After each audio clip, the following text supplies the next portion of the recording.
From his Central Texas Command Center, deep behind enemy lines, the information war continues. It's Alex Jones and the GCN Radio Network.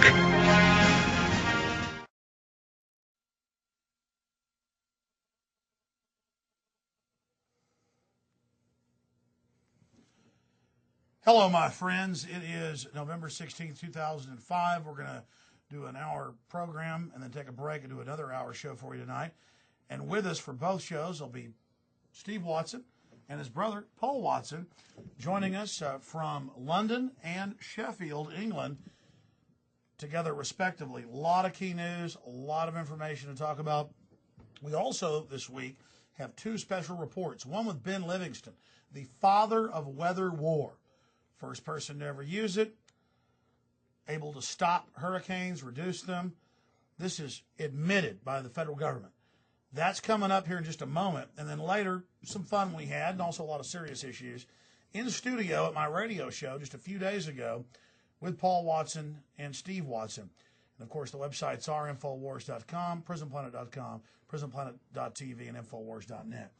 We're going to go ahead and go to this tape of Ben Livingston, the father of weather weapons. The point is, with old, proven, not conspiracy theory, but proven technology, they can knock out these hurricanes. The question is, why isn't the federal government doing it? We'll talk about that when we get back, and a lot of other issues that are happening right now, including conservative leaders openly talking about the Bush administration carrying out terror attacks to take over the United States. So it's very, very serious, and it's all coming up. Let's go ahead and go to Ben Livingston right now, and we'll be right back in about 25 minutes and cover the news. Stay with us.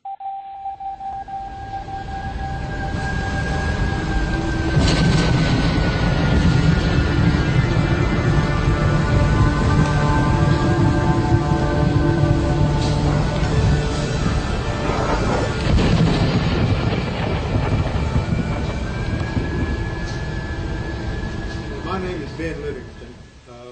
I'm the first person in the world to be given credit for using or making weather control a military weapon system. Oh, I was cleared top secret. Eyes only. I was as high as you could get. I got interested in weather modification when I was a farm boy. I never could understand why the clouds wasn't bigger, had a little more shade, and was chopping that cotton. So I got in the Navy. I managed to get into meteorology school, and I think that's really where I learned the most of my physics. I was assigned to the Typhoon Squadron in Guam, where I served for 3 years as a flat meteorologist and meteorological engineer. From there, I came back to additional school at Texas A&I University down in Kingsville, and from Kingsville, they sent me to the Hurricane Hunters Squadron in Jacksonville, Florida. That squadron, of course, had just become involved in Project Storm Fury. So when I reported to that duty station as a meteorological engineer, I was immediately designated the military member of the Storm Fury Advisory Board. We were doing quite a lot of testing work out over the test range at China Lake, California, where we dropped cloud seeding flares or silver iodide generators into clouds, or just where we wanted to see what the reaction was. And it was there when I learned for sure that you could really change a cloud by the amount of silver iodide you put in it and where you put it. We were the first ones to fly into hurricanes for the purpose of modifying them, if you will. That was Project Storm Fury. I began to be extremely confident that we could do whatever about what we wanted to with a hurricane. The Project Storm Fury had been going on since 1961, and they had already done, or had done 2 experiments, one in 61 and 63. Well, by 1964, when I was there in 1964, I wrote the plan and started to have them track and a mission for every flight that was on the hurricane cloud seeding experiments. So we had documentation for everything. Operation and Project Storm Fury are very positive. His report said that we claim they should consider now if a hurricane heads straight towards Miami. Some wanted to continue hurricane reductions, and the other part did not want to. It was a political football, and there are people that were wanting to do more pure research and less application engineering wanted to kill Project Storm Fury. So they built up an artificial barrier that prevented hurricanes from ever qualifying to be experimented or seeded for damage reduction. They came up, the scientists at the NOAA research people came up with data that suggested that if a hurricane went through a certain little geographical area, there was no history in 100 years that a hurricane that had been through that area ever reached land.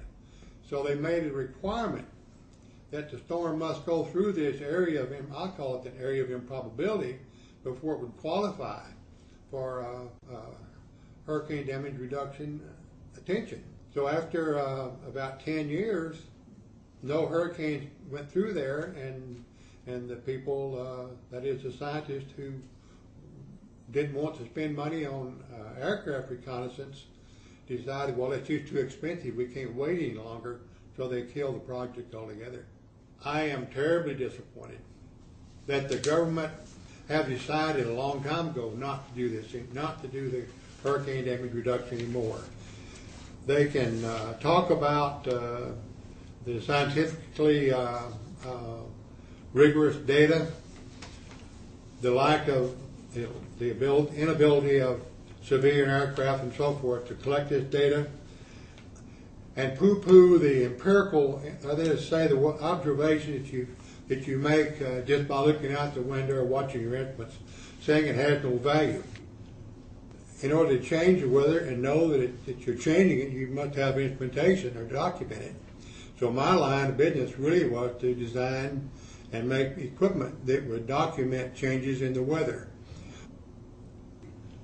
You take a cloud that Mother Nature or God has provided, and you alter that cloud. Well, the reason the cloud doesn't expand on its own in most cases is the fact that there's a lot of moisture, but there's no nuclei. There's nothing for the moisture to stick to.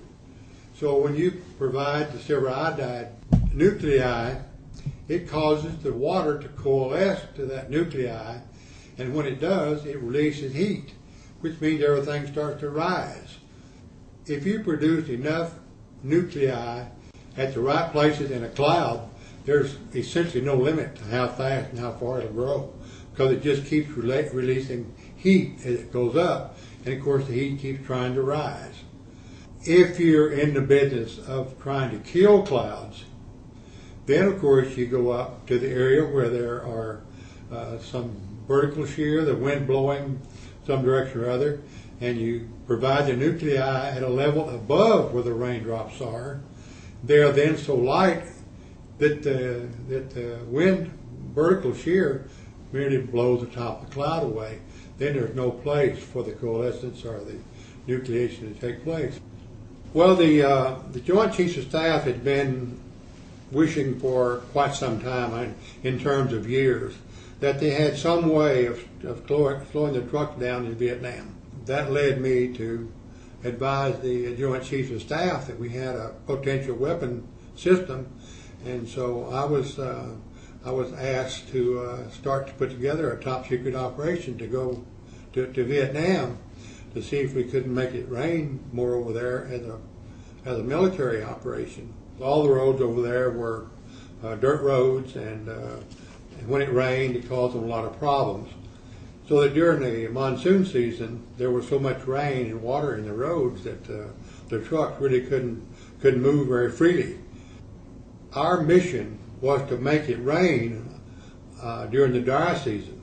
Well, on that particular day, the clouds were very small. There just weren't any real big thunderstorms or anything like that. But I picked a cloud that was sitting out essentially by itself with a number of small clouds. I'm talking about clouds whose tops were somewhere near the freezing level, but not high enough to really grow. And I nurtured one of those clouds until it finally got it in well past the freezing level, And then the cloud developed a lot of convective activity, and it started sucking clouds into it, just building up and building up. And I took a series of pictures that I called for 41 minutes. By the end of 41 minutes, we had flown up to over 65,000 feet, and we still couldn't reach the top of the cloud. So we knew we had a barn burner there. And by the next morning, we had washed out everything in the world and did a lot of damage to people and all that sort of thing. But it was a real success as far as blocking the roads off. With just two of us involved, myself and another civilian, but we conducted that operation with aircraft, military aircraft, mostly from Marine Corps, and then shortly thereafter we started involving the U.S. Air Force. Well, we actually began the 3rd or 4th of September, and by the 13th of October, we had had a couple of storms that had actually washed out bridges.